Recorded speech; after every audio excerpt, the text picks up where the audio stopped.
Bonjour bien-aimés, bonjour à tous, bienvenue dans votre émission Amenons l'évangile plus loin. Nous sommes dans cette série Amis du monde, ennemis de Dieu. Cette série qui vise justement à faire voir aux hommes, à faire voir à l'église, à faire voir aux frères et sœurs, à faire voir même à ceux-là qui n'ont pas encore reçu Jésus, de comprendre que il n'y a pas meilleure relation que celle que nous avons avec Dieu. Il n'y a pas meilleure amitié que celle que nous pouvons avoir avec Dieu. Alors, amis du monde, ennemis de Dieu. Qui est ami du monde?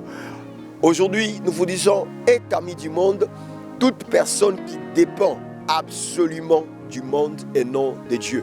Toute personne qui dépend absolument du monde et non de Dieu. Vous savez, bien aimé, aujourd'hui, il y a des gens qui pensent que sans son argent, il ne peut pas vivre.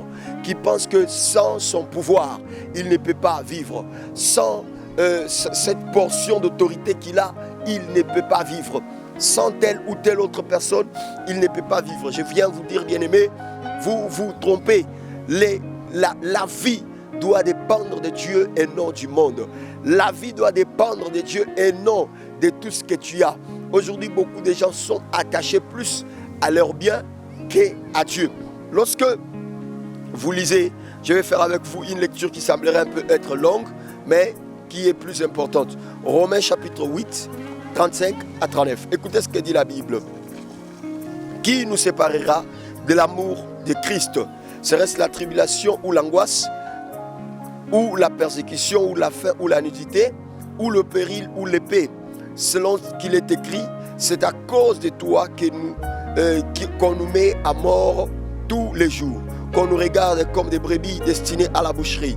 Mais dans toutes ces choses, nous sommes plus que vainqueurs par celui qui nous a aimés. Car j'ai l'assurance, écoutez ce que cet homme dit.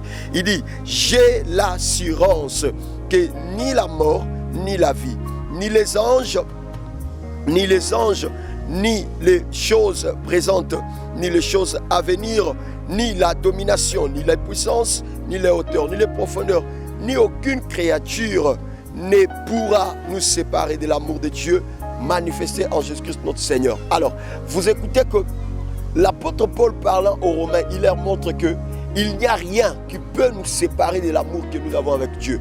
Aujourd'hui, les gens pensent que quand il n'a rien, il peut vivre loin de Dieu, il ne peut pas avoir la vie.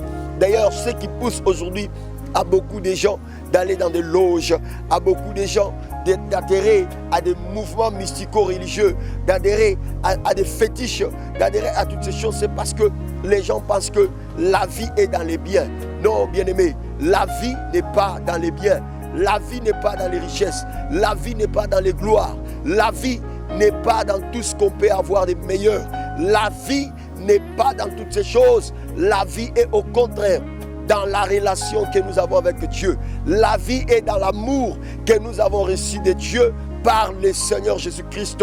L'apôtre Paul dit, qui nous séparera de l'amour de Dieu? Rien ne peut nous séparer de l'amour de Dieu. Même les richesses que nous avons, même les biens que nous avons, même les postes que nous pouvons avoir dans la société, même la gloire, la puissance que nous pouvons avoir, rien ne peut nous séparer de l'amour de Dieu.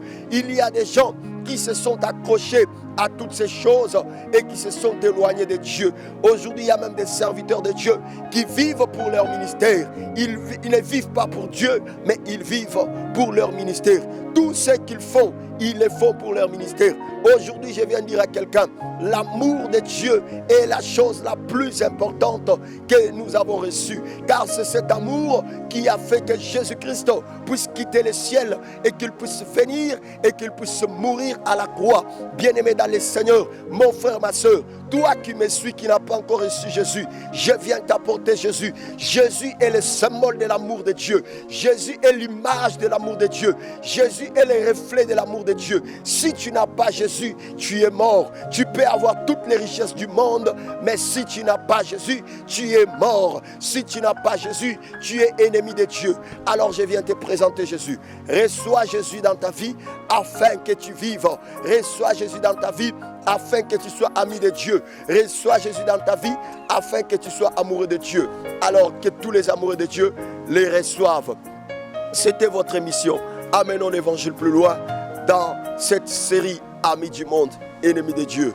Es-tu ami du monde ou tu es ennemi de Dieu? Si tu es ami du monde, répands-toi, reviens à l'amour de Dieu. Que l'amour de notre Seigneur Jésus-Christ remplisse toutes nos vies et nos cœurs. Au nom de Jésus-Christ, nous avons dit Amen. Abonnez-vous sur notre compte pour ne rien rater.